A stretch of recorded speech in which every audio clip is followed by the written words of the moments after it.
திருமணம் இறையருளால் நன்றாக நடைபெற அருள் வேண்டும். மார்டினா சாம்சன் ஹரி அவர்களை தொடர்ந்து இறைவன் ஆசீர்வதிக்க அருள் வேண்டியும், வேலை கிடைத்ததற்காக நன்றி செலுத்துகிற ஜோசப் பாலநாதன் இறைவன் தொடர்ந்து ஆசீர்வதிக்க அருள் வேண்டியும், குடும்ப நலனுக்காக நன்றியோடு அருள் வேண்டும் திருமதி ஷர்மிளா மேத்யூஸ் இவர்களையும் குடும்பத்தினரின் இறைவன் தொடர்ந்து ஆசீர்வதிக்க அருள் வேண்டியும், திருமணம் நல்ல விதத்தில் நடைபெற அருள் வேண்டும். ஜெனிஃபர் ஜஸ்டிமோனா ப்ரூனோ இவர்களை இறைவன் தொடர்ந்து ஆசீர்வதிக்க அருள் வேண்டியும், இறைவன் செய்த எல்லா நன்மைகளுக்கு நன்றி செலுத்துகிற சுவாமி மாணிக்கம் திரவியம் மோசஸ் குடும்பத்தினரை இறைவன் தொடர்ந்து ஆசீர்வதிக்க அருள் வேண்டியும், ஆண்டு வேசில் மறித்த Lucy Albert, Kanikkai Selvi, John செக்டரா Fernando, John Louis Fernando Chelsea Fernando, George Michael இவர்களின் ஆன்ம இடைப்பாட்சிக்காக அருள் வேண்டியும் இந்த திருப்பலியை நாம் ஒப்புக் கொடுப்போம்.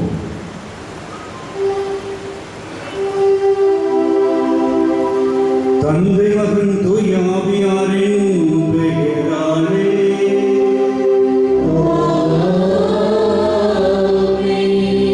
ஆண்டவராகிய இயேசு கிறிஸ்துவின் அருளும் கடவுளின் அன்பும் தூய ஆவியாரின் தோழமையும் உங்கள் அனைவரோடும் இருப்பதாக.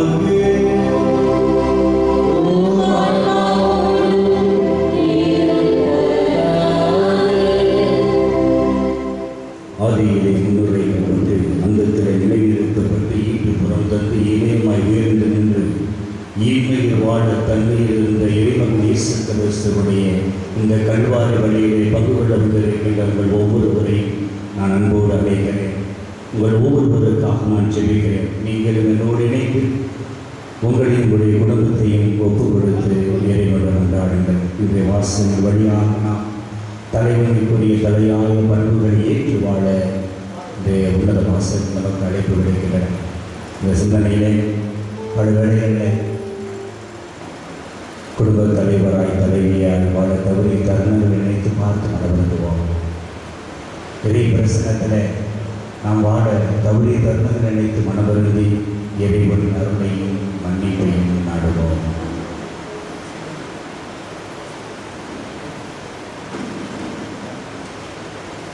இயலாம் வல்ல இறைவனிடமும் சகோதர சகோதரிகளிடமும் நான் பாவியை ஏற்றுக்கொள்கிறேன். ஏனெனில் சிந்தனையாலும் சொல்லாலும் செயலாலும் கடமையில் தவறியதாலும் பாவங்கள் பல செய்தேன். என் பாவமே, என் பாவமே, என் பெரும் பாவமே. ஆகையால் எப்பொழுதும் கனியான புனித மரியாதை, வானதூதர் புனிதர் அனைவரை, சகோதர சகோதரிகளை உங்களை நான் இறைவனாகிய ஆண்டவரிடம் எனக்காக எண்ணிக்கொள்ள மன்றாடுகிறேன். எல்லாம் வல்ல இறைவன் மீது இரக்கம் வைத்து நம் பாவங்களை மன்னித்து நம்மை நிலை வாழ்வுக்கு அழைத்து செல்வார். ஆமென்.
முதல் வாசகம் திருத்தூதர் பணிகள் நூலிலிருந்து வாசகம். அதிகாரம் 4, இறை வசனங்கள் 8 முதல் 12. அந்நாளில் பேதுரு தூய ஆவியால் ஆட்கொள்ளப்பட்டு கூறியது: மக்கள் தலைவர்களே, மூப்பர்களே, உடல் நலமற்றிருந்த இவருக்கு நாங்கள் செய்த நற்செயல் எப்படி நிகழ்ந்தது என்பதை குறித்து நாங்கள் இன்று விசாரணை செய்யப்படுகிறோம். நாசரேத்து இயேசுவின் பெயரால் இவர் நலமடைந்து நம்முடன் நிற்கிறார். இது உங்கள் எல்லாருக்கும் இஸ்ரேல் மக்கள் அனைவருக்கும் தெரிந்திருக்கட்டும். நீங்கள் இயேசுவை சிலுவையில் அறைந்தீர்கள், ஆனால் கடவுள் இறந்த அவரை உயிருடன் எழுப்பினார். இந்த இயேசுவை கட்டுகிறவர்களாகிய உங்களால் இகழ்ந்து தள்ளப்பட்ட கல், ஆனாலும் முதன்மையான மூளைக்கல்லாக விளங்குகிறார். இவராலே அன்றி வேறு எவராலும் மீட்பு இல்லை. ஏனென்றால் நாம் மீட்பு பெறுமாறு வானத்தின் கீழ் மனிதரிடையே இவரது பெயர் அன்றி வேறு எந்த பெயரும் கொடுக்கப்படவில்லை. இது ஆண்டவர் வழங்கும் அருள்வாக்கு. பதிலுரை பாடல். பல்லவி.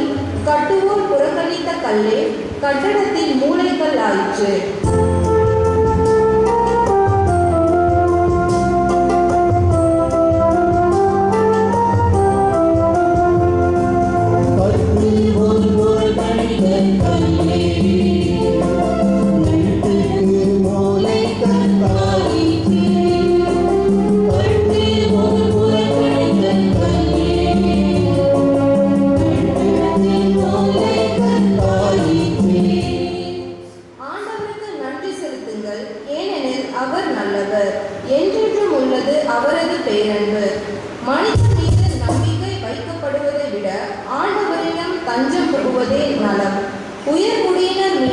நம்பிக்கை வைப்பதை விட ஆண்டவரிடம் அடைக்கலம் புகுவதே நலம். பல்லவி.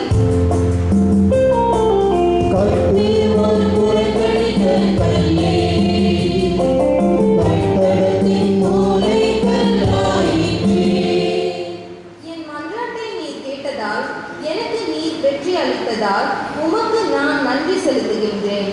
கட்டுவோர் புறக்கணித்த கல்லே கட்டடத்துக்கு மூளைக்கல் ஆயிற்று.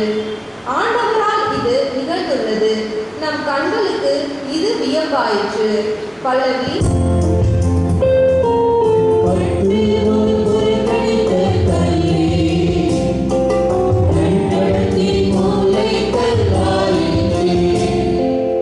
ஆண்டவரிடம் பெயரால் வருபவர் ஆசி பெற்றவர்.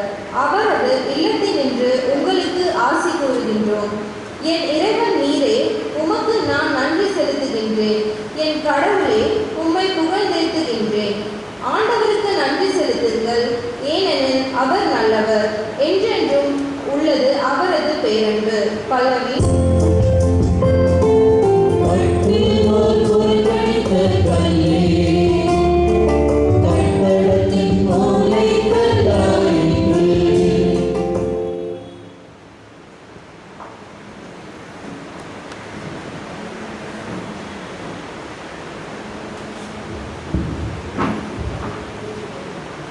இரண்டாம் வாசகம்.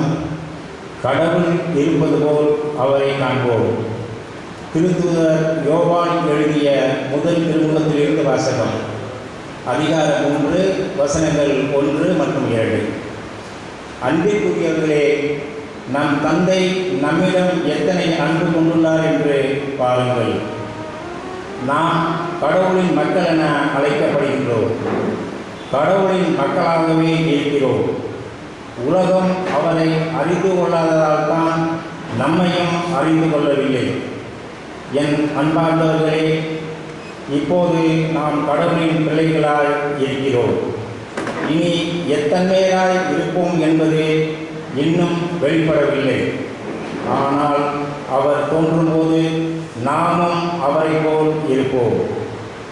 ஏனெனில் அவர் இருப்பது போல் அவரை காண்போம். இது ஆண்டவர் வழங்கும் அருள்வாக்கு.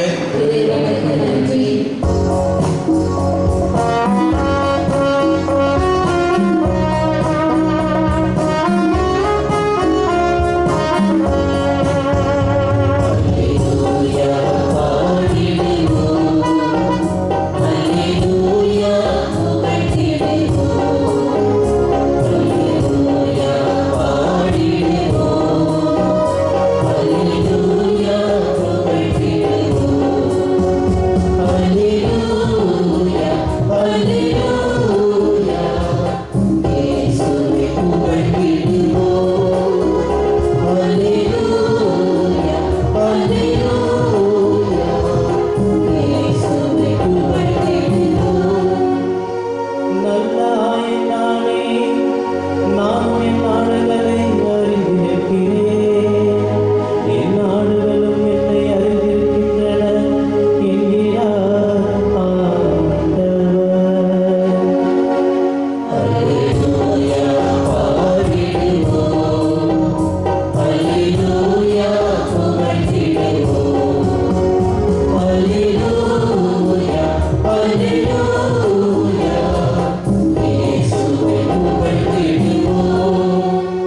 அதிகாரம் 10 உயிருள்ள இறைவசனங்கள் 11 - 18 முடிய. அக்காலத்தில் இயேசு கூறியது, நல்ல ஆயன் நானே. நல்ல ஆயர் ஆடுகளுக்காக தம் உயிரை கொடுப்பார். கூலிக்கு மேய்ப்பவர் ஓநாய் வருவதைக் கண்டு ஆடுகளை விட்டுவிட்டு ஓடி போவார். ஏனெனில் அவர் ஆயரும் அல்ல, ஆடுகள் அவருக்கு சொந்தமும் அல்ல. ஓநாய் ஆடுகளை பற்றி இழுத்து கொண்டு போய் மந்தையை சிதறடிக்கும். கூலிக்கு மேய்ப்பவருக்கும் ஆடுகளை பற்றி கவலை இல்லை. நல்ல ஆயன் நானே. தந்தை என்னை அறிந்திருக்கிறார், நானும் தந்தையை அறிந்திருக்கிறேன். அதுபோல நானும் என் ஆடுகளை அறிந்திருக்கிறேன். என் ஆடுகளும் என்னை அறிந்திருக்கிறன. அவைகளுக்காக எனது உயிரை கொடுக்கிறேன். இக்கொட்டிலை சேரா வேறு ஆடுகளும் எனக்கு உள்ளன. நான் அவற்றை நடத்தி செல்ல வேண்டும். அவையும் எனது குரலுக்கு செவிசாய்க்கும். அப்பொழுது ஒரே மந்தையும் ஒரே ஆயரும் என்னும் நிலை ஏற்படும். தந்தை என் மீது அன்பு செலுத்துகிறார், ஏனெனில் நான் என் உயிரை கொடுக்கிறேன். அதை மீண்டும் பெற்றுக்கொள்ளவே கொடுக்கிறேன். என் உயிரை என்னிடமிருந்து யாரும் பறித்துக் கொள்வதில்லை, நானாகவே அதை கொடுக்கிறேன். உயிரை கொடுக்கவும் எனக்கு அதிகாரம் உண்டு, அதை மீண்டும் பெற்றுக்கொள்ளவும் அதிகாரம் உண்டு. என் தந்தையின் கட்டளைப்படியே நான் இப்படி செய்கிறேன் என்றார். இது ஆண்டவரின் அருள்வாக்கு.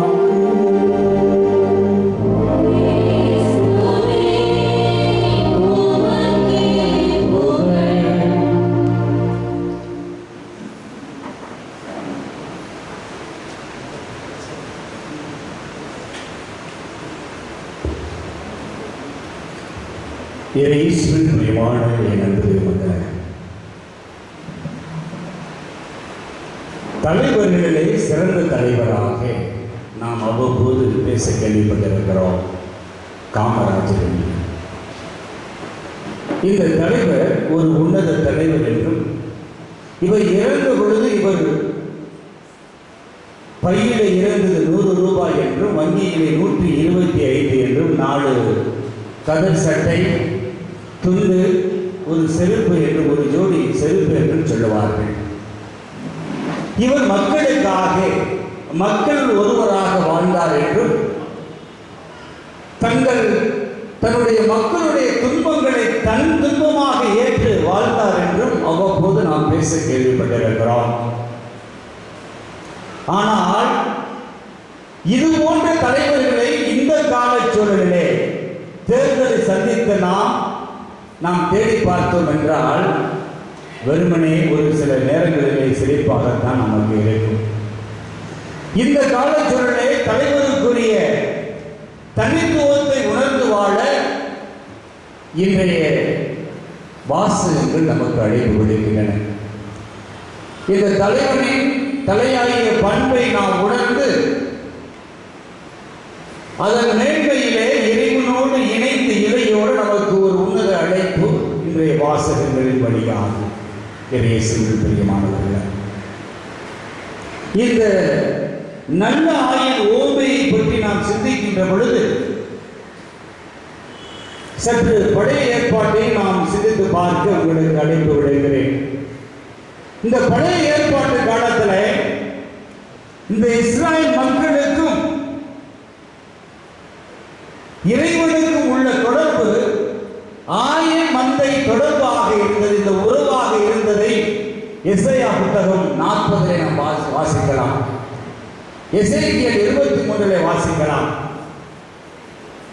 இந்த தலைவருடைய பண்பு எப்படிப்பட்டதாக இருக்கிறது, இந்த குணநலன்கள் எப்படிப்பட்டதாக இருக்கிறது, சங்கீதம் 23 வாசித்தோம் என்றால் நமக்கு நல்லதாக தெரியும். ஒரு அருமையான ஒரு உன்னத தலைவன் இருக்கின்ற பொழுது நமக்கு நாம் ஏன் பயப்பட வேண்டும் என்கின்ற ஒரு சிந்தனையை நமக்கு கொடுத்து செல்வதை பார்க்கலாம். அதே வேளையில இந்த போலி இறைவாக்கினர்களை, இந்த போலி தலைவர்களை இறைவன் எசேக்கியேல் புத்தகத்தில் சாடுவதை நாம் பார்க்கிறோமே. ஒரு சில இந்த தலைவர்கள் தங்களுடைய சுயநலத்திற்காக, தங்களை வளர்த்துக் கொள்வதற்காக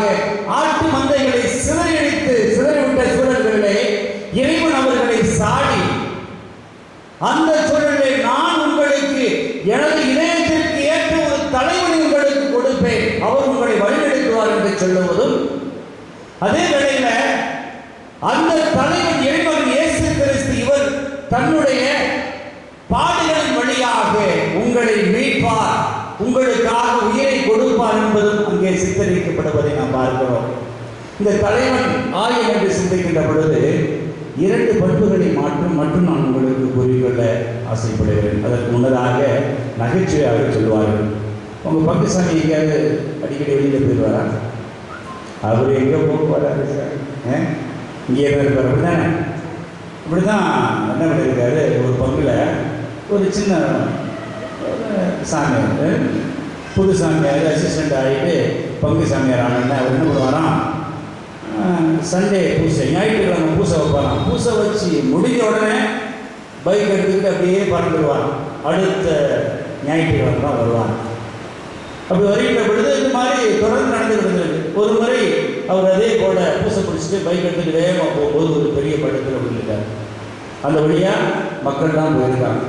அப்போ அவங்க பார்த்தோன்னே, ஆஹா நம்ம சாமியார் விழுந்துருக்காரு அப்படின்னு சொல்லியிருக்காங்க. உடனே எங்களுக்கு சொன்னாங்க, கிடக்கணும் ஒரு அடுத்த வாரம் நமக்கு வருவார், அது வரைக்கும் உள்ளே கிடக்கணும் அப்படின்னு சொல்லி ஒரு நகைச்சுவையாக சொல்லுவார். எதற்காக சொல்லுகிறேன் என்றால், தலைவன் என்பவன் மக்களுடைய தேவையை அறிந்தவராக, அவர்களை புரிந்தவராக, இந்த மேய்ப்பு பணியிலே சிறந்தவராக இருக்க வேண்டும் என்பதிலே நாம் தெளிவாக இருக்க வேண்டும். இன்றைய காலச்சூழலில் பிற சபைகளுக்கெல்லாம் ஏன் செல்கிறார்கள் என்று கேட்கின்றபோது ஒரு சிலர் சொல்லுவார்கள், பங்கு பணியாளர்கள் சரிவர எங்களை சந்திப்பதில்லை, அவர் எங்களோடு உறவாடுவதில்லை, எங்களுடைய குடும்பங்களில் நல்லது கெட்டதில் பங்கெடுப்பதில்லை என்று சொல்லுவார்கள். இப்படிப்பட்ட சூழலில் நாம் எப்படிப்பட்டவர்களாக இருக்கிறோம்? தலைவனுக்குரிய இந்த உன்னத பண்பு என்னிடத்தில் இருக்கிறதா என்பதை பற்றி சிந்திக்க உங்கள் ஒவ்வொருவரையும் நான் அழைப்பு விடுக்கிறேன். இந்த இறைவன் இயேசு கிறிஸ்துவுடைய இந்த உன்னத பண்புகளை 2 மட்டும் உங்களுக்கு சுட்டி காண்பிக்க விடுகிறேன். ஒன்று, தன்னுடைய மந்தைக்காக உயிரை கொடுப்பது. மற்றொன்று, அனைத்தையும் ஒன்று சேர்த்து வழிநடத்துவது. தன்னுடைய மந்தைக்காக உயிரை கொடுப்பது என்று சொல்கின்ற பொழுது, உண்மையுள்ள ஒரு தலைவன், ஒரு ஆயன் தன்னுடைய மந்தையை அறிந்தவராக இருக்கிறார். உண்மையிலே அந்த மந்தையை அறிந்தவர் அவர்களுடைய தேவைகளை அறிந்தவராக இருக்கிறார். அந்த தேவைகளை நிறைவு செய்யக்கூடியவராக இருக்கிறார். அந்த தேவைகளை நிறைவு செய்கின்ற பொழுது ஏன் அவருடைய உயிரை கொடுக்கக்கூடிய சூழல் வந்தாலும் அதற்கு தன்னை கையளிப்பதைத்தான் இறைவன் இயேசு கிறிஸ்துவினுடைய வாழ்க்கையிலே நாம் தெளிவாக பார்ப்பதை நீங்கள் பல இடங்களிலே வாசிக்க கேட்டீர்கள். என்ற விவரியும் அதைத்தான் சொல்லுகிறது. இந்த நல்ல ஆயின் ஓமை நமக்கு கொடுப்பது, நானே நல்ல ஆயன், என் வழியாய் என்னை பின்பற்றுவன் இறப்பினும் வாழ்வான் என்று சொல்வது போல, என் வழியாக செல்பவர்கள் என் தந்தையிடம் செல்வார்கள் என்று சொல்வது போல, நான் தந்தையை அறிந்திருக்கிறேன், அவருடைய திட்டத்தை நான் நிறைவேற்றுகிறேன் என்று சொல்வது போல, நல்ல ஆயன் தன்னுடைய மந்தையை அறிந்திருக்கிறார். அந்த இஸ்ராயல் மக்களை அறிந்த தேவன் அவர்களை வழிநடத்த பல தலைவர்களை, மூப்பர்களை, ஆயர்களை அனுப்பிய இறைவன் இறுதியிலே தன்னுடைய மகனையே இந்த உலக மகத்துவம் பெற வேண்டும் என்பதற்காக அனுப்பி அங்கே மந்தைகளை காப்பதை நாம் பார்க்கிறோம். பிரியமானவர்களை, 2வது, இந்த அனைவரையும் ஒன்று சேர்க்கக்கூடிய இந்த பண்பு ஒரு உயர்ந்த பண்பு, உன்னத பண்பு.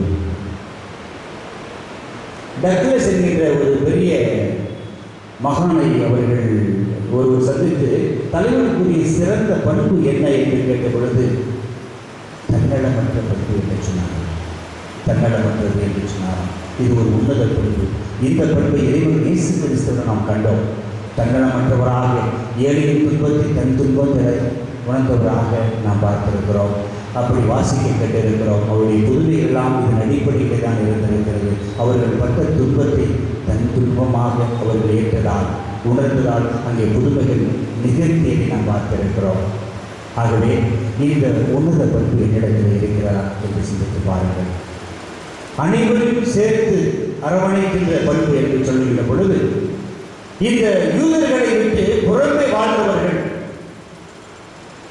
பிற இனத்தார்கள், இவர்களெல்லாம் ஒன்று கூட்டி சேர்க்கும் விதமாக இறைமகன் இயேசு கிறிஸ்துவுடைய வாழ்வு இருந்ததை நாம் அறிவோம். இப்பேற்பட்ட ஒரு சூழல் நம்ம மத்தியிலே இருக்கிறதா என்று சிந்தித்து பார்க்க உங்களை அழைப்பு விடுக்கிறேன். பங்கு தலங்களிலே பங்கிற்கு வருகின்றவர்களை பார்ப்பதே பெரிய கஷ்டமாக இருக்கிறது. இப்பேற்பட்ட சூழலில் பங்கிற்கு வராத இந்த பிற மக்கள் ஒரு சில வேளைகளிலே பல பேர் வெளியிலே இருக்கிறார்கள். இவர்களை நாம் எப்படி பார்ப்பது, எப்படி அணுகுவது என்ற சிந்தனையை உங்களிடம் விட்டு செல்கிறேன். இப்படி வராதவர்களையும் கூட்டி சேர்ந்த தேவன் நம்மோடு இருக்கிறார். நம்ம வழிநடத்தல் என்றால் அவரை போல நாமும் வாழ அழைக்கப்படுகிறோம். இதை சிறுபிரியமானவர்கள், இந்த அனைவரையும் நாடி செல்வது என்று சொல்கின்ற பொழுது என்னுடைய வாழ்க்கையிலே நடந்த ஒரு சிறு சம்பவத்தை உங்களிடம் பகிர்ந்து கொள்ள ஆசைப்படுகிறேன். ஏறக்குறைய 7 ஆண்டுகளுக்கு முன்னால் 7-8 ஆண்டுகளுக்கு முன்னால் சூழலில் தந்தை அவர்களுக்கு உதவி பத்திரத்தையாக இருந்து கொண்டு என்னுடைய ஜெர்மன் ஸ்டடி செய்ய லாங்குவேஜ் படிச்சுட்டு ஜெர்மனிக்கு போகலான்னு சொல்லி ஒரு சிந்தனையில் இருந்த பொழுது படித்து கொண்டிருந்த பொழுது ஒரு பதிலும் வரவில்லை. திடீரென்று கனடா தேசத்திலே ஒரு அழைப்பு வந்தது. எங்களுடைய சபையினுடைய நிறுவனர் எங்களெல்லாம் அழைத்து, யாருப்பா கனடாவுக்கு போகிறீங்க மிஷினரி அப்படின்னாங்க. சரி, அமெரிக்காவுக்கு பக்கத்தான நல்லா ஜோராக இருக்குங்க, நான் போகிறேன் சாமிட்டு நான் கற்று கிளம்பிட்டேன். ஜெர்மன் கனடா கடந்துட்டு போயிட்டு நான் பாட்டுக்கு கிளம்பினேன். நான் நல்லா ஜோராக தான் இருந்துச்சு. 28 மணி நேரம் ட்ராவல் பண்ணேன். அங்கே போனேன். நல்லா அந்த இதில் பிசப்போஸ் நல்லா அருமையாக என்னை வரவேற்றார்கள். எல்லா ட்ரைனிங் கொடுத்தாங்க, 2 ப்ரோக்ராம் கொடுத்தாங்க, ஆக்ஷன் டிடெக்ஷன் கிளாஸஸ் எடுத்தாங்க. 1 மாதம் நல்லா வச்சிருந்து தூக்கி கொண்ட காட்டில் போட்டேன். ஒரு தீவுக்கு 2 தீவுக்கு அனுப்பப்பட்டேன். தூக்கி கொண்டு போயிட்டாங்க, யாருமே இல்லை. என்னை சுற்றி எல்லாம் வெள்ளையாக தெரியும், பனிக்கட்டி. நான் மட்டும் தீவில் தனியாக இருக்கிறேன். என்ன செய்வது என்று ஒன்றும் புரியவே இல்லை. ஒன்றுமே தெரியல. அப்படியே ஒரு மாதிரி புரியாத புதிராக இருந்தது. உடனே அங்கே மட்டும் சுற்றி பார்த்தேன், யாரும் வரல. ஞாயிற்றுக்கிழமை 4 பேர் பூசைக்கு வந்தாங்க.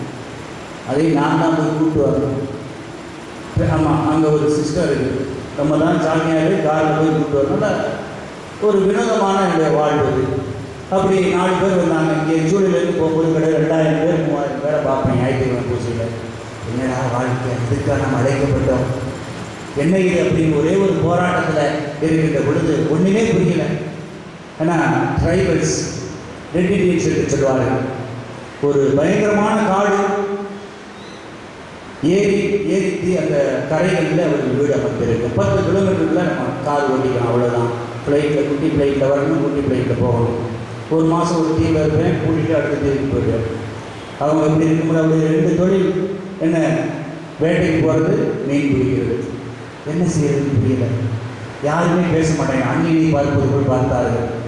ரெட் இண்டியன்ஸ் நான் தான்டா உண்மையில் இந்தியன் அப்படின்னா, நான் தான் ஒரிஜினல் இந்தியன், ஏன்னா ரெட் இண்டியன் சொல்லி அவர்களோடு என்ன பண்ணேன், சரி போவோம். எதற்காக சொல்கிறேன் என்றால், அவர்களை எப்படி நாம் அணுக முடியும் என்கின்ற ஒரு அற்புதமான இதை நான் எங்கு கண்டுகொண்டேன் என்றால், 3 நாட்கள் ஒன்றுமே புரியலை. என்ன செய்கிறது, இதுவா வாழ்க்கை அப்படின்னு சொல்லி படுக்கிட்டு இருக்கும் பொழுது திடீர்னு என்னுடைய ஃப்ரெண்ட்ஸுக்கெல்லாம் ஃபோன் பண்ணேன், வீட்டுக்கு ஃபோன் பண்ணேன். ரொம்ப கஷ்டமாக இருக்குது, ஒன்றும் புரியலப்பா, ஒரு மாதிரி டிப்ரெஷனாக இருக்குது அப்படின்னு. பிடிக்காதுன்னா வந்து இங்கே பார்த்துக்கலாம், நம்ம மக்கள் நிறைய பேர் இருக்காங்க. ஆனால் எங்கள் ஃபவுண்டர்கிட்ட சொன்னால் பேசுவார், நான் உன்னை போவேன், உன் நேச்சருக்கு செட் ஆகணும்னு சொன்னேன், நீ ஏன் போனேன்னு செய்வாருக்கு புரியல. திடீர்னு ஒரு நாள் 12 மணிக்கு இருந்துச்சு, ஆண்டவன்கிட்ட போய் உட்காந்தேன். மருத்துவமனை ஆலயம் இருக்கிறதாங்க. தீவுகளிலே எங்களுக்கு தைரியமும் பலமும் சக்தியும் எங்கே கிடைக்கிறது என்றால் அந்த மருத்துவமனை ஆலயத்தில். மணிக்கணக்கில் உட்காந்து ஜெபித்தேன், மணிக்கணக்கில் ஜெபித்தேன். அப்படியே அழுத ஒரு காலங்கள்லாம் ஒரு இரவு 12 மணிக்கு திடீர்னு எங்களுக்கு தூக்கம் வராது. அப்படியே உட்கார்ந்து அழுது புலம்பி ஜெபித்த பொழுது என்னை அறியாமல் ஒரு புது சக்தி. அப்படியே ஒரு விவேகத்தோடு அடுத்த நாள் புறப்பட்டேன். வண்டி எடுத்து ஒவ்வொரு வீடாக தட்டினேன். பல கதவுகள் திறக்கப்படவில்லை, திரும்ப தட்டினேன். 1 மாதம் சென்றது, 2 மாதம் சென்றது. மெதுவாக மெதுவாக மெதுவாக மக்கள் என்னை பார்த்தார்கள், என்னை சந்தித்தார்கள். அவர்களோடு மீன்பிடிக்க சென்றேன், அவர்களோடு வேலைக்கு சென்றேன். பெரிய இந்த காட்டு மாடு சுட போவாங்க, நான் போனேன். எதற்காக சொல்கிறேன் என்றால், அவர்களோடு ஐக்கியப்படுத்திக் கொண்டேன். என்னை எதற்காக நான் வந்தேன் என்று சிந்தித்த எனக்கு ஆண்டவர் ஒரு அற்புதமான தைரியத்தின் சக்தியை கொடுத்தார். அந்த வல்லமையுள்ள தேவன் ஒரு சிறந்த தலைவனாக இருக்க வேண்டும் என்று நான் எப்பொழுது புரிந்துகிட்ட. யாரையும் அவங்க அவ்வளவு சீக்கிரமாக ஏற்றுக்க மாட்டாங்க. திரும்பி வரும் பொழுது அவர்கள் அழுதார், கண்ணீர் வடித்தார். அவ்வளவு தூரம் என்னை அனுப்பி செய்து அவர் வீட்டில் தான் போய் நான் வேலை செஞ்சேன். எப்படியாவது மக்களை கொண்டு வந்துடணும். நான் இறுதியாக வரும்பொழுது 400 பேர் கோயிலுக்கு வந்தாங்க. ஏறக்குறைய 400க்கு மேலே கோயிலுக்கு வந்தாங்க. அத்தனை பேர் எழுதாங்க. 2 தீவுகளிலே ஒரு எதிர்த்து நீச்சல் என்றார். தலைவருக்குரிய பண்பு ஒரு சிறந்த பண்பாக இருக்க வேண்டும் என்றால் நாம் நல்ல தலைவராக இருக்கிற ஆண்டவனை பற்றிக் கொள்ள வேண்டும். ஆண்டவன் தான் நமக்கு சிறந்தவராக இருக்கிறார். அவர் உன்னதன். அவர் என்று நம்மை வழிநடத்துகின்ற தேவன். அவர் பாதம் செல்கின்ற பொழுது, அவரை நாடி செல்கின்ற பொழுது நமக்கு எங்கிருந்து வரும் என்று நமக்கே தெரியாது. அவர் நிச்சயம் நம்மோடு இருப்பார், நடத்துவார். ஆகவே இறைவன் உயிரை கொடுக்கக்கூடிய தலைவனாக இருந்தார். இரண்டாவது, அனைவரையும் ஒன்று சேர்க்கக்கூடிய, துறையினத்தாரை ஒன்று சேர்க்கக்கூடிய ஒரு தலைவனாக இருந்தார்.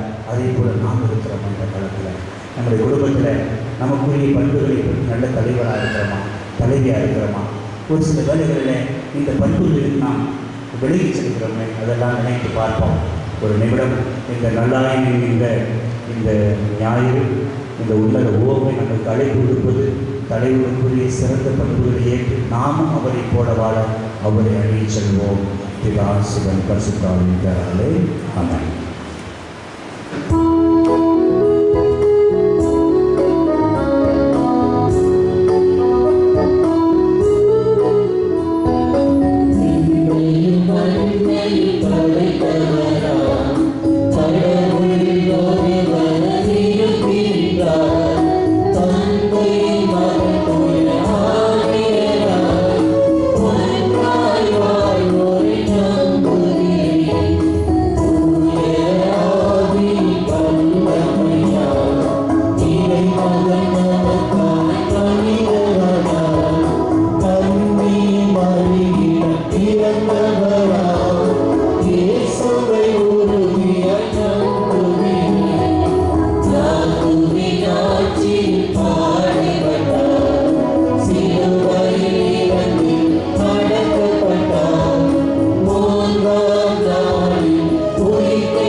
நம்முடைய குடும்பத்தையும்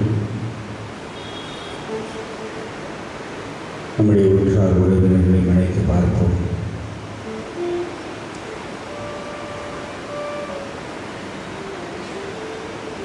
தேர்தலை சந்தித்த நம்முடைய நாடு நல்ல தலைவரை தேர்ந்தெடுக்கவும், தன்னலமற்றவராக பிற நேரத்தில் அவர்கள் இணைந்து இளையோரும் தலைவருக்குரிய பண்புகளை ஒரு நிலைத்திருக்கவும், அதோடு நம்முடைய உள்ளத்தின் ஆழத்தில் இருக்கக்கூடிய வேண்டுதல்களை இறைவன் பாதம் ஒப்புக்கொடுத்து ஒடுக்கமாக கொண்டாடுவோம்.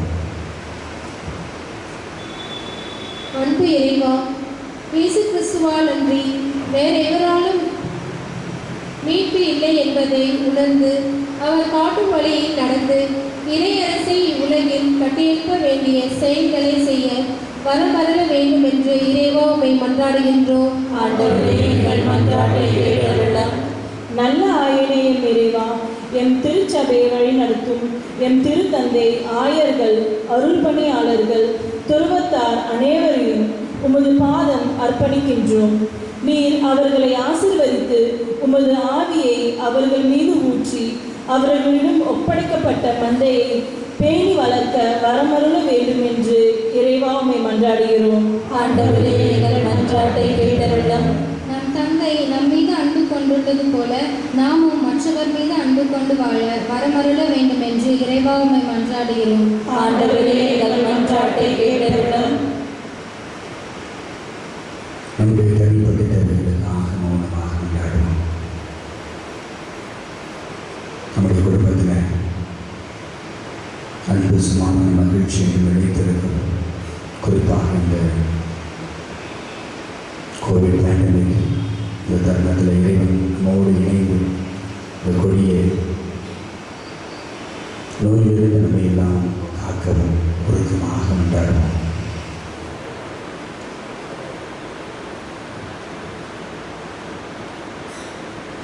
அன்பே உருவான இறைவன், நம்முடைய அன்பு மக்கள் கேட்டு விரும்பி கேட்ட இந்த மன்றாட்டுகளை எல்லாம் எங்கள் ஆண்டவராக இயேசு கிறிஸ்து பார்த்து ஜெபிக்கிறோம். நடத்துகிறாரே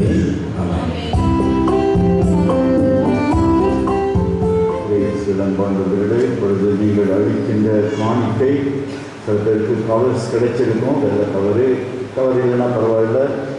இந்த எஸ்டிஎம் துறவர சபையினுடைய தலைவர் இன்று நம்மோடு நமக்காக திருப்பலி நிறைவேற்றி கொண்டிருப்பவர் இந்த கையெழுத்தில் கொடுக்கப்பட்டிருக்கிறது. அவருடைய ஃபோட்டோ இருக்கிறது. அவருக்கு தந்தை எஸ் அந்தோனிசாமி, எஸ்டிஎம் சபை. நம்முடைய உதவி பங்கு தந்தை ஐபிடி சபையை சார்ந்தவர், இறை திருவிழ சபை. இது எஸ்டிஎம் சபை என்று சொல்லுகிறோம். அவருடைய தலைவராக இருக்கிறார். இவங்ககிட்ட ஒரு 65 குருக்களும் 47 சகோதரர், அருள் சகோதரர்கள், குருமானவர்கள் இருக்கிறாங்க. அவர்களுக்கு உதவியாக ப்ரொவிஷன்ஸ் வேணும் என்று கேட்டிருந்தால் நான் உங்களிடம் அறிவிப்பு செய்திருந்த பலரும் உதவிக்கரம் நீக்கி இருக்கிறார்கள். உதவி செய்கிற ஒவ்வொரு நல்ல உள்ளத்தையும் இறைவன் 100 மடங்கு ஆசீர்வதிக்க வேண்டுமென இந்த திருப்பலியிலே நாங்கள் ஜெபிக்கிறோம். நீங்கள் கொடுக்கின்ற இந்த காணிக்கை இவர்களுக்கு உதவியாக இருக்கும். உடன் உழைப்பாளர்கள் என்று இந்த கையெழுத்தில் போடப்பட்டிருக்கிறது. இதை பற்றி தெரிந்து கொள்ள விரும்புவர்கள் பின்னால் அவர்களுடைய ஃபோன் நம்பர் இருக்குது. நீங்கள் அவரிடம் ஃபோன் செய்து இதை பற்றி தெரிந்து கொண்டு உங்களால் என்ற விதத்தில் அவர்களோடு ஒத்துழைக்க முடியும். உடன் உழைப்பாளர்கள் திட்டம். நன்றி. காணிக்கை பாடல்.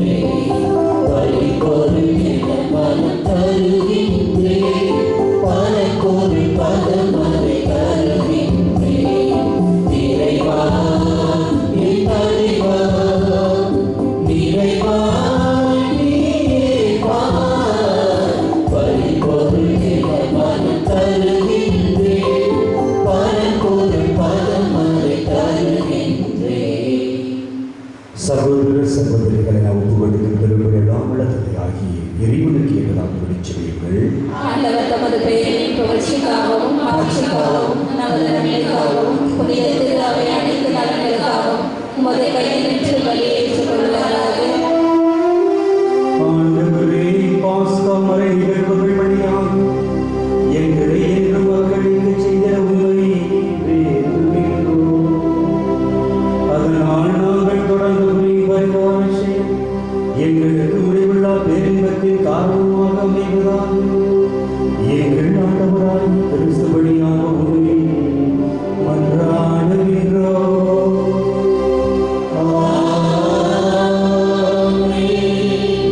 ஆண்டவர் உங்களோடு இருப்பாராக. ஓம் ஆண்டவரோடு இருப்பாராக.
குடும்பத்தையும் இணைத்துக் கொண்டு எவ்வாறு இறைவன் இந்த அன்பத்தின் ரசத்தோடு விடலாக பாணியாக மாற்றுகிறாரோ நம்முடைய வாழ்விலே எரிபிரசன் நம்மை வழிநடத்த உருக்கமாக கொண்டாடுகிறோம். வானக தந்தையே, நீமையாகவே தூயவர், புனிதத்திற்கெல்லாம் ஊற்று. ஆகவே உம்முடைய தூய ஆவியை பொழிந்து இக்காணிக்கைகளை புனிதப்படுத்த வேண்டும் என உம்மை மன்றாடுகின்றோம்.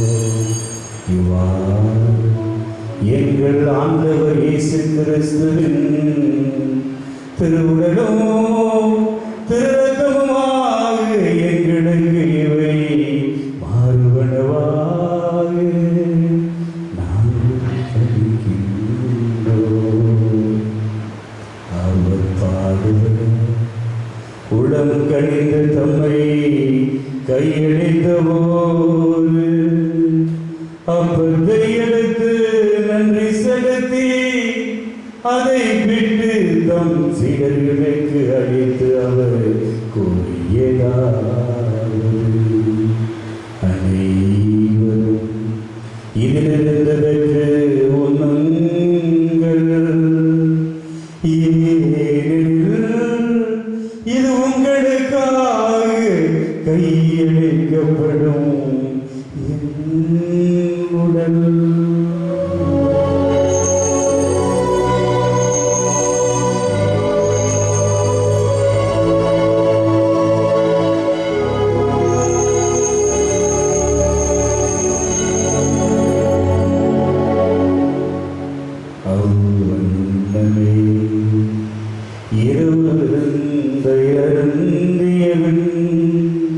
கிண்ணத்தையும் எடுத்து மீண்டும் உமக்கு நன்றி கூறி தம் சீடர்களுக்கு அழைத்து அவர் கூறியதாவது, அனைவரும் இதிலிருந்து பெற்று பருகுங்கள், ஏனெனில் இது புதிய நிலையான உடன்படிக்கைக்குரிய என் இரத்தத்தின் கிண்ணமும், இது பாவ மன்னிப்புக்கென்று உங்களுக்காகவும் பலருக்காகவும் சிந்தப்படும்.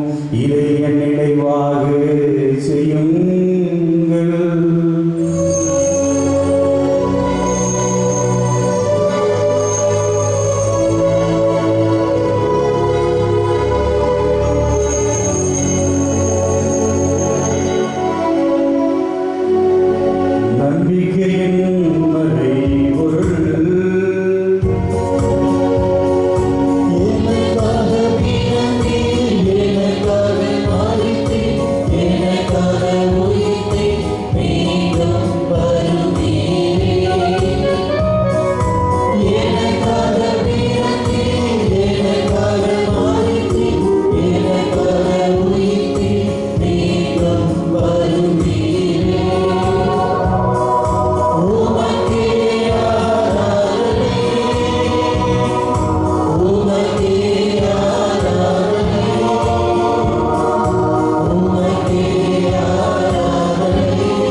நாங்கள் கிறிஸ்துவின் இறப்பினை உயிர்ப்பின் நினைவு கூர்ந்து வாழ்வதன் அப்பத்தை மீட்பளிக்கும் கிண்ணத்தை உமக்கு ஒப்புக்கொள்கிறோம்.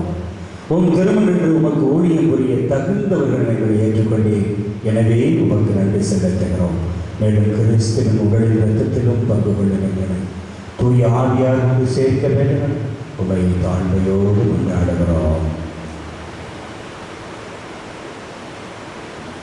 ஆண்டவரே, உலகெங்கும் பரவியிருக்கும் அது திரு அவை நினைவு கூர்ந்தருளும். எங்கள் திருத்தந்தை பிரான்சிஸ், எங்கள் பேராயர் சார்ல்ஸ் அந்தனிசாமி ஆண்டகை, எல்லா திருநிலையினர் ஆகிய அனைவரோடும் உமது திரு அவை அன்பில் நிறைவு பெறச் செய்தருளும். ஆண்டவரே, உலகெங்கும் பரவி இருக்கிற ஒரு திருவை நினைவு கூர்ந்தவர்களும் எங்கள் சிறப்பாக எங்கள் திருத்தந்தை பிரான்சிஸ், எங்கள் பேராயர் ஜார்ஜ் அந்தோனிசாமி ஆண்டகை, எல்லா ஆயர்களையும் எல்லா திருநிலையினர் அனைவரோடும் சிறப்பாக நல்லாயன் ஆண்டவர் என்று விசுவசித்து நன்றி செலுத்த வந்திருக்கிற ஒவ்வொரு நல்ல உள்ளங்களையும் நிறைவாக உன் அன்பினால் எங்களை நிறைவாக ஆசீர்வதித்தருளும். மேலும் உயிர்த்திரு மிக நோக்குடன் தொழில் கொள்ளும் எங்கள் சகோதர சகோதரிகளையும் இறந்தோர் அனைவரையும் இரக்கத்துடன் நினைவு கூர்ந்து உன் திருமுக ஒளியில் ஏற்றருளும். எங்கள் அனைவர் மீது இரக்கமாயிரும். கடவுளின் கன்னித்தாயான புனித மரியா, அவருடைய அன்பு கணவரான யோசேப்பு எங்கள் பங்கின் பாதுகாவலர், எல்லா புனிதர்கள் ஆகிய அனைவருடன் இவ்வுலகில் உகந்தவராக இருந்தோர் ஆகிய அனைவருடன் பணியிலே பங்கெடுக்கிற நாங்களும் நிலைவாழ்வில் தங்கொள்ளும் தகுதி பெற்று உம் திருமகன் இயேசு கிறிஸ்து வழியாக உம்மை புகழ்ந்தேத்தும் வரமருள உம்மை மன்றாடுகிறோம்.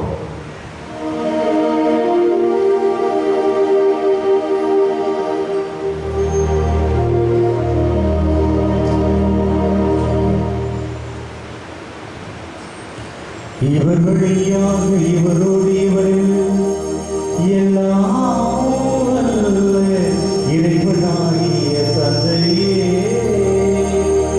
தூய ஆவியாரின் ஒன்றிற்கு எல்லா புகழும் ஆட்சியும் என்றென்றும் உரியதே.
ஒருவருக்கொருவர் அருகாமல் இருக்கக்கூடிய அன்பர்கள் முகங்களை விட்டு நோக்கியவர்களாக முகமகிழ்ச்சியோடு மீண்டும் வாழ்த்தை அறிவித்துக் கொள்வோமா? Thank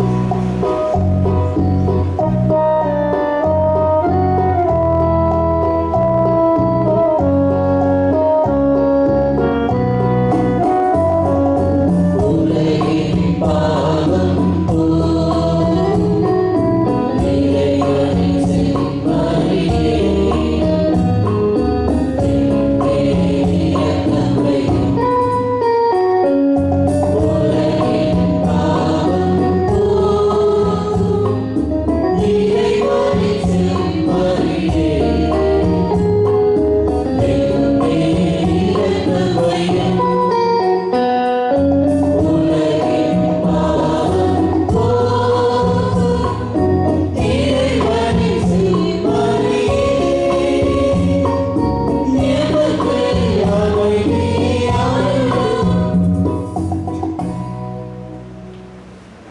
இதோ இறை மகன் இயேசு கிறிஸ்து, உலகின் பாவங்களை போக்குகின்ற செம்மறி. மகளே மகளே, என்னை விட்டு வெகுதலை விட வாழ்ந்தது போதும், என் அருகில் வா, உன்னை காத்து வழிநடத்துகின்ற தேவன் நாமே என்று நம் ஒவ்வொருவரையும் பார்த்து அழைத்து விடுகிறார், நமக்காக விழுந்து விடுகிறார். இவருடைய அழைப்பேற்று வந்திருக்கிற நாம் ஒவ்வொருவரும் பெயர் பெற்றோர். அதுவரை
திருமண அறிக்கை. நமது சென்னை மயிலை உயர்மறை மாவட்டம் நமது பங்கை சார்ந்த தந்தை ஜான்தாஸ், தாய் ஏசி ஹெலன், இவர்களின் மகன் ஜான் ஸ்டீவனுக்கும், பெங்களூர் உயர்மறை மாவட்டம் விண்ணேற்பு மத ஆலய பங்கை சார்ந்த தந்தை எம் ஜேம்ஸ், தாய் அந்தம்மா என்ற மேரி புஷ்பா, இவர்களின் மகள் ஜாய்ஸுக்கும் திருமணம் செய்ய முடிவாகியுள்ளது. இது முதல் அறிக்கை. இத்திருமணத்தில் ஏதேனும் விக்கனங்கள் இருந்தால் பங்கு தந்தையிடம் அறிவிப்பது நமது கடமை.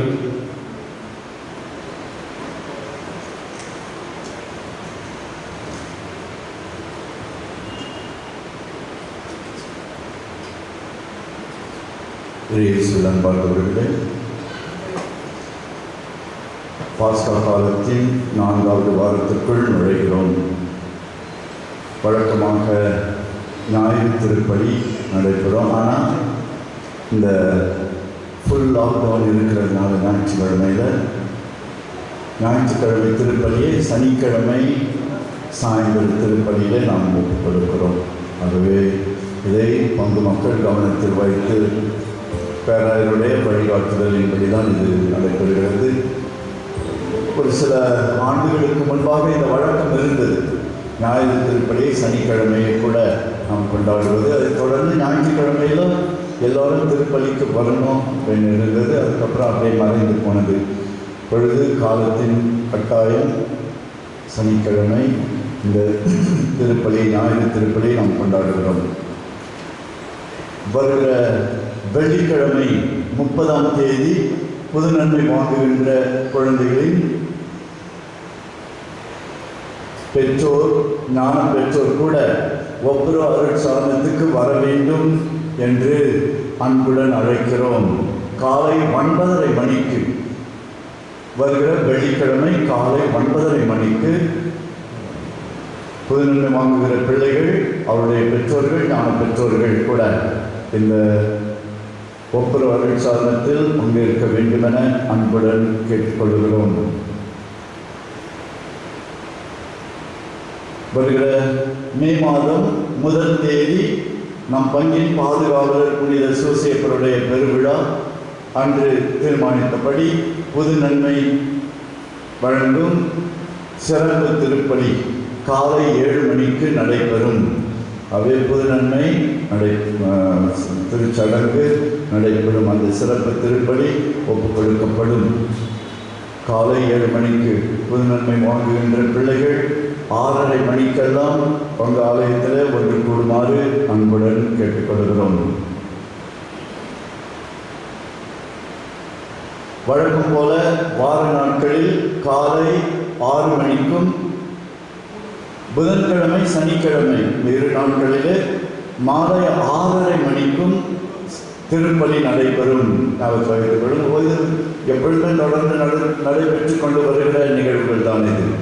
ஒவ்வொரு நாளும் வாரத்தின் 6 நாட்கள், 7 நாள் இல்லை, ஞாயிற்றுக்கிழமை தவிர திங்கட்கிழமை முதல் சனிக்கிழமை வரை காலை 6 மணிக்கு திருப்பலியும், புதன்கிழமை சனிக்கிழமை மாலை 6:30 மணிக்கும் திருப்பலி நடைபெறும்.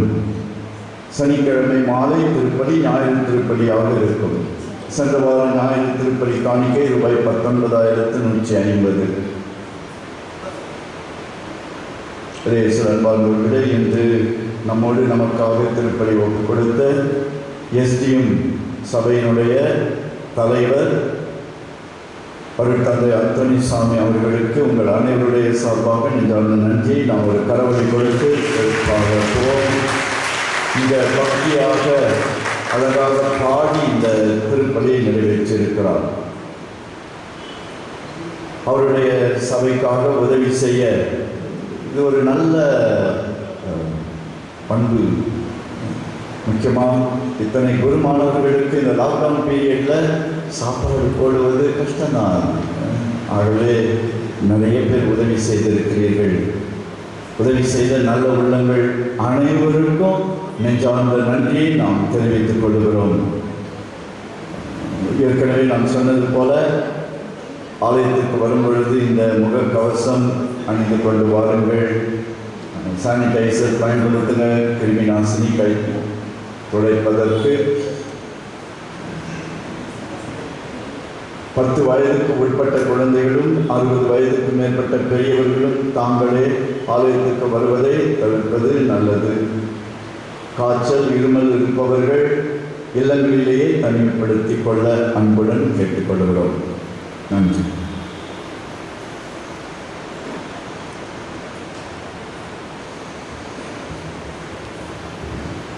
பிரியமான மக்களை, என்னுடைய சபையானது புனித யூஜின் டிமாஸ் துறவர சபை. இச்சபை 1990ஆம் ஆண்டு நம்முடைய சென்னை மயிலை கடைக்கோடி பங்கு பொதுப்பேட்டையிலே அருட்தந்தை ஜெரால்ட் பிரான்சிஸ் ஓஎம்ஏ அவர்கள் பங்கு தந்தையாக இருந்த பொழுது எங்களுடைய சபை உதயமானது. ஏறக்குறைய 60 குருக்களும் 47 அருட்சகோதரர்களும் இருக்கிறார்கள். எங்களுடைய சபை ஒரு தமிழ் குருவால் உருவாக்கப்பட்டது. அவர் கொடைக்கானலை சார்ந்தவர். அருட்தந்தை பேரருட்தந்தை அருள்ராஜ் அவர்களை பற்றி நான் சொல்லியிருந்த பொழுது எங்களுடைய நிறுவனர் தந்தைக்கு இவருக்கும் நெருங்கிய தொடர்பு உண்டு. நீண்ட காலமாக அவர்கள் எங்கள் சபைக்கு உதவி செய்து கொண்டு வருகிறார். பல இடங்களில் இருக்கின்ற பொழுது அவர் எங்களுடைய தந்தையோடு தொடர்பு கொண்டு ஒரு அறிக்கையமானவர் எங்கள் சபைக்கு ஒரு நல்ல எப்பொழுதும் எங்களோடு பயணிக்கின்ற ஒரு உன்னத குருவாக இருக்கிறார். என்னுடைய நிறுவனர் தந்தை ஜெரால்ட் அவர்கள் இருக்கின்ற பொழுது அடிக்கடி சொல்வார்கள், அருள் தந்தை அருள்ராஜத்தை பார்த்துட்டு வாங்க அப்படின்னு இருக்கார். அவர் வீழ்ச்சியாக இருந்த பொழுது நான் பலமுறை அவரை சந்தித்திருக்கிறேன். அசிஸ்டண்ட் எங்கெல்லாம் வேணும் அப்படின்னு சொல்லி பல இடங்களில் அசிஸ்டண்ட் இருந்திருக்காங்க. எங்களுடைய சபையில் இந்தியா முழுவதும் டெல்லியில், பஞ்சாபில், ஜம்மு காஷ்மீரில், ஆந்திராவில், கேரளாவில், தமிழகத்தில் ஏறக்குறைய 9 மறை மாவட்டங்களில் பணி செய்து கொண்டு இருக்கிறோம். இன்னும் அயல் நாடுகளில் கனடாவில் வந்து மிஷினரியாக இருக்கிறோம். எல்லாருமே தீவில் தான் இருக்கிறாங்க. அதே போல் ஆஸ்திரேலியாவில் ட்ரைபல்ஸ் வேலை செஞ்சுட்டு இருக்கிறாங்க. ரோமில் ஒருத்தர் படிச்சுட்டு இருக்காரு. வெஸ்ட் இண்டீஸில் இருக்கிறோம். இப்படி பல இடங்களுக்கு மிஷினரியாக போகிறோம். அதே போல் இங்கும் எங்கெல்லாம் தேவைப்படுகிறதோ அங்கெல்லாம் நாங்கள் உதவி செய்து கொண்டே இருக்கிறோம். ஆகவே எங்களுடைய அன்பு தந்தை அவர்களை நான் அணுகினேன். ஏறக்குறைய 2019 ஒரு அழைப்பு. நான் வெளிநாட்டில் வேலை செஞ்சுக்கிட்டு இருந்தேன், உங்களுக்கு தெரியும். அங்கேருந்து ஒரு அழைப்பு வந்தது, எல்லோரும் வாங்க, வெளியில் இருக்கவங்க எல்லாருமே வாங்க அப்படின்னு சொல்லி ஜென்ரல் பாடி மீட்டிங் இருந்துச்சு, எலெக்ஷன் இருந்துச்சு. எங்களுடைய தந்தை இதை அரேஞ்ச் பண்ணிவிட்டு இதெல்லாம் நடத்துதுன்னு சொல்லிட்டு எங்களுடைய சபையினுடைய பாதுகாவலர் வந்து பேட்டன் பிஷப் யாருன்னா நீதிநாதன் அவர்களும் வந்திருந்தாங்க. மாடரேட்டர்ஸ், கேண்டிடேட்ஸ் எல்லாம் வந்திருந்தாங்க. எலெக்ஷன் நடந்துச்சு. நான் தான் கடைசியாக வந்தேன். எனக்கு வீசா ப்ராப்ளம் இருந்துச்சு. கடைசி இன்டர்நேஷ்னல் ரெட்டீஸ் எடுத்து வந்தேன். அங்கே வந்து எலெக்ஷன் நடக்கின்ற பொழுது எல்லாருமே ஒரு மனதாக எல்லாரும் என்னை தேர்ந்தெடுத்து விட்டார்கள். எனக்கு மேலெல்லாம் பெரிய பெரிய ஆட்கள் இருக்கிறாங்க. என்னவோ தெரியவில்லை. ஜெர்மனி போகலான்னு நினச்சேன், கனடாவுக்கு போனேன். கனடாவில் போய் நல்லா ஒரு நிறைவான பணியை செய்ய போகின்ற பொழுது திடீரென்று அழைப்பு, ஆண்டவருடைய திட்டம் நிர்வாக இருக்கும் என்று கொஞ்சம் தயக்கம். இருப்பினும் சரி, அவர் எங்களுடைய ஃபாதர் வந்து ஜெரால்ட் அவர்கள் 64 வயது தான். அப்போ அவர் வந்து ராமச்சந்திர ஆஸ்பத்திரியில் டயாலிசிஸ் போனாங்க. நான் போயிட்டு வந்துடுறேன், நீங்கள் எலெக்ஷன் நடத்துனாங்க. எலெக்ஷன் முடிஞ்சு நான் ஓட்டெடுத்து சைன் போடும் பொழுது அவர் ஈஸ் நோபூர் அப்படின்னு வந்துச்சு. எனக்கு ஒன்றும் புரியல. நான் 5 வருஷம் சபையை விட்டு வெளியில் இருந்தேன், எதுவுமே தெரியல. நானும் அடுத்தவர்களை போட வந்தேன். திடீரென்று எடுத்து விட்டார்களே. எடுத்த அன்றைக்கே நான் ராமச்சந்திராவுக்கு வந்து இதெல்லாம் எனக்கு 1 மணி 2 மணி ஆச்சு. அவர்களுடைய உடலை வாங்கி சென்று திரும்ப பூந்தமல்லிக்கு போய் அங்கிருந்து என்னுடைய கீழ்ச்சலம், அவர் தொடங்கிய இடம், அவர் வாழ்ந்த இடம், அவர் சென்னைக்கு வரவில்லை. கடைசி வரை, இறுதி வரை எங்கு அவர் அந்த சபையை உருவாக்கினார் அங்கே தான் இருந்தார். நான் சொன்னேன், சென்னைக்கு வாங்க சாமி, வந்து பாருங்கள், கொஞ்சம் டெவலப் பண்ணுங்கன்னா. ஆன்மீகத்தில் அவர் மிகவும் உயர்ந்ததாக இருந்தார். ஃபாதர் அருள்ராஜ் கேள்விப்பட்டிருப்பேன், டிஎம்ஐ. அவரும் இவரும் ஒரே நேரத்தில் குருவானவர்கள், கம்பேனியன்ஸ். இன்னொருத்தர் அமல்ராஜ். 3 பேர் இந்த ஓஎம்ஐயில் வந்து ஃபஸ்ட் ஆர்கனைசேஷன், ஃபஸ்ட் பேட்ச்னு சொல்லுவாங்க அமலமரி தியாகி சபையில். அமல்ராஜ் அவர்கள் காஞ்சிபுரம் தியான ஆசிரமத்தை ஆரம்பித்தாங்க. Father Arulraj TMI sisters. அதுக்கப்புறம் இப்போ சமீபத்தில் எம்எம்ஐ. எங்களுடைய ஃபாதர் வந்து எஸ்டிஎம் ஆரம்பித்தாங்க, அப்புறம் டிடிஎம் ஆரம்பித்தாங்க.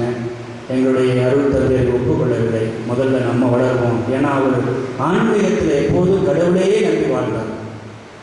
அதிகமாக சொத்துக்கள் இல்லை, ஆனால் அருள் தந்தையை உருவாக்கி இருக்கிறார், அருள் சகோதரிகளை உருவாக்கி இருக்கிறார். ஆனால் அவர் அடிக்கடி சொல்லுவார், don't go all for money, the money will do in you அப்படின்வார். காட் வில் ப்ரொவைட் அப்படின்னு சொல்லுவார், அடிக்கடி சொல்லுவார். அவருடைய அந்த கல்லறையில் 1 பேர் கடவுளுடைய பார்வையிலே உன்னதமானதும் மேன்மையானதும் அனாதைகளையும் கைப்பெண்களையும் கவனித்ததும் உலகத்தால் கரைபடியாதபடி தன்னை காத்துக் கொள்வது, அதுதான் அவருடைய எதிர்பார்க்கு. எங்களுடைய சபையுடைய எதிர்பார்க்கு டு லவ் த அன்லவ், அனைவருக்கும் அன்பு, அன்கண்டிஷனல் லவ் என்று சொல்லுவார்கள். இப்படி தமிழரால் ஒரு தமிழ் குருவால் உருவாக்கப்பட்ட அந்த சபை அவர் இறந்த பிறகு என்ன செய்வதுனே தெரியல. நானும் கனடா தேசத்துக்கு மீண்டும் போக வேண்டியதாயிடுச்சு. போயிட்டு என்னுடைய பொறுப்பெல்லாம் கொடுத்துட்டு அங்கிருந்து வர்றதுக்கு மனம் இல்லாமல் வந்தேன். இந்த பெரிய பொறுப்பினுடைய காரணமாக இங்கே வந்த உடனே கொரோனா, அதிலிருந்து ஒன்றுமே புரியாமல் அப்படியே நகர்த்தி கொண்டிருக்கோம். ஆனால் ஆண்டவனை நம்பி அவர் நம்மை வழிநடத்துகிறார் அப்படிங்கிற ஒரு சிந்தனையிலே போய்கொண்டிருக்கிறேன். எங்களுடைய சபையை பற்றி யாராவது அறிந்து கொள்ள வேண்டும் என்றால் இந்த துண்டு பரிசுரம் உங்களுக்கு வெளியில் கொடுக்கப்படும். தயவுசெய்து எங்களுடைய பணிகள் என்னென்ன என்று கொடுக்கப்பட்டிருக்கிறது. இந்த சென்னையிலே நிறைய இடத்துல நாங்கள் பணி செய்கிறோம். பிரிசன் மினிஸ்ட்ரியில் பணி செய்கிறோம். எங்களுடைய ஃபாதர் தான் அங்கே கேஜிகண்டியில் இருக்கிறாங்க. அதே போல் ஜோசப் ஆஸ்பீசியஸ் அங்கே 3 குருக்கள் பணி செய்கிறார்கள். ஆக இப்படி எங்கெல்லாம் மக்களிடம் யாரெல்லாம் செல்லவில்லையோ அங்கெல்லாம் நாங்கள் சென்று கொண்டிருக்கிறோம். எங்களுடைய பணி எங்கு மறைபரப்பு பணியாக இருந்தாலும் to love the unlove, through unconditional love we need to spread the God's kingdom என்று சொல்வார்கள். அடிக்கடி எங்களுடைய தந்தை ஒரு எளிமையானவர், அவர் இறந்தும் வாழ்ந்து கொண்டிருக்கிறார் எங்கள் மத்தியில் என்று தான் நான் நினைத்து கொண்டிருக்கிறேன், நம்புகிறேன், பயணிக்கிறேன். ஆகவே எங்களுடைய சபைக்கு உடன் உழைப்பாளர்களாக இருக்க விரும்பினால் இந்த துண்டு பரிசுரத்தை பற்றி இதனுடைய தொடர்பு கொள்வதற்கு அலைபேசியில் இருக்கிறது, தொடர்பு கொள்ளுங்கள். இந்த நேரத்தில் தந்தை அவர்களுக்கு நான் மனதார நன்றி சொல்ல கடமைப்பட்டிருக்கிறேன். ஒரே ஒரு நாள் தான் வந்தேன், பல நாள் நினச்சிக்கிட்டே இருந்தேன், ஆனால் வர முடியவில்லை கொரோனானால. சரி திடீர்னு வந்தப்போ சரி நீங்கள் வாங்க சொன்னேன். காலேஜ் பிளாஸுக்கு எல்லா ஸ்டூடெண்ட் பிரதர்ஸ்லாம் வர்றாங்க சாமி, 2 months இருக்க போகிறாங்க, ப்ரொவிஷன் எல்லாம் கொஞ்சம் நல்லா இருக்கணும், ஏதாவது கொஞ்சம் ஹெல்ப் பண்ணுங்க சாமி. நான் உடனே வாங்க, நான் மக்கள்கிட்ட சொல்கிறேன் அப்படின்னு சொல்லி இன்றைக்கி பாருங்கள் நிறைய பொருட்கள் வாங்கி வைத்திருக்கிறாங்க. அதே போல் இந்த பங்கில் இருந்தும் இன்று தான் நான் தெரிந்து கொண்டேன், அருட்தந்தை உதவி பங்கு தந்தையினுடைய அனீஸ் அதில் அந்த ஒரு உபகாரி இருக்கிறார்கள் இசபெல்லா அனீஸ் அனிடிக்ட் இசபெல்லா என்கின்ற ஒரு குடும்பம் எங்களுடைய ஒரு அருள் சகோதரை தத்தெடுத்து அவர்களுக்கு எங்களுடைய உதவி பங்கு தந்தை வழியாக உதவி செய்து கொண்டிருக்கிறார்கள் என்று அவர்தான் சொன்னார். அவர் இப்பொழுது குருவாக போகிறார். வருகின்ற மே 20ஆம் தேதி செங்கல்பட்டு அந்த 1000 இடத்துல 3 குருக்களாக திருநிலைப்படுத்தப்பட இருக்கிறார்கள். அதிலே அவரும் ஒருவர் என்பதை பெருமகிழ்ச்சியோடு கூறிக்கொள்கிறேன். அந்த குடும்பத்திற்கு என்னுடைய சார்பாக, என்னுடைய சபையுடைய சார்பாக நன்றிகளை உரித்தாக்கிக் கொள்கிறேன். இன்னும் யாரெல்லாம் உதவி செய்ய விரும்புகிறீர்களோ அவர்கள் தயவு செய்து இதை பெற்றுக்கொண்டு அதன் வழியாக எங்களை தொடர்பு கொண்டு எங்களுடைய சபையின் உடல் உழைப்பாளர்களாக இருக்க உங்களை அன்போடு அழைக்கிறேன். மீண்டுமாக இரு தந்தையர்களுக்கும் எங்களுடைய சபையின் சார்பாக நன்றிகளை கூறிக்கொண்டு விடைபெறுகிறேன். நன்றி.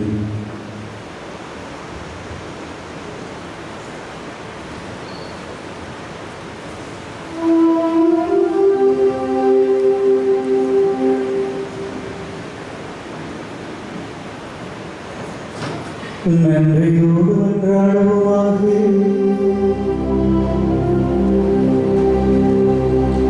அனைத்தையும் படைத்தாலும் உமது மந்தையை கனிவுடன் கண்ணோக்கியருளும். உம் திருமகனின் உயர் மதிப்புள்ள இரக்கத்தினால் மீட்டவும் ஆடுகளை நிலையான பசும்பல்வெளியில் கூட்டி சேர்த்து ஆண்டவராகிய கிறிஸ்து வழியாக உம்மை மன்றாடுகின்றோம்.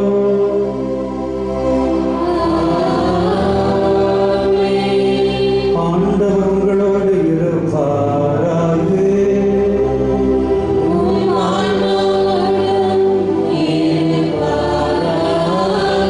எல்லாம் வல்ல இறைவன் தந்தை மகன் தூய ஆவியார் உங்கள் ஒவ்வொருவரையும் ஆசீர்வதிப்பாராக.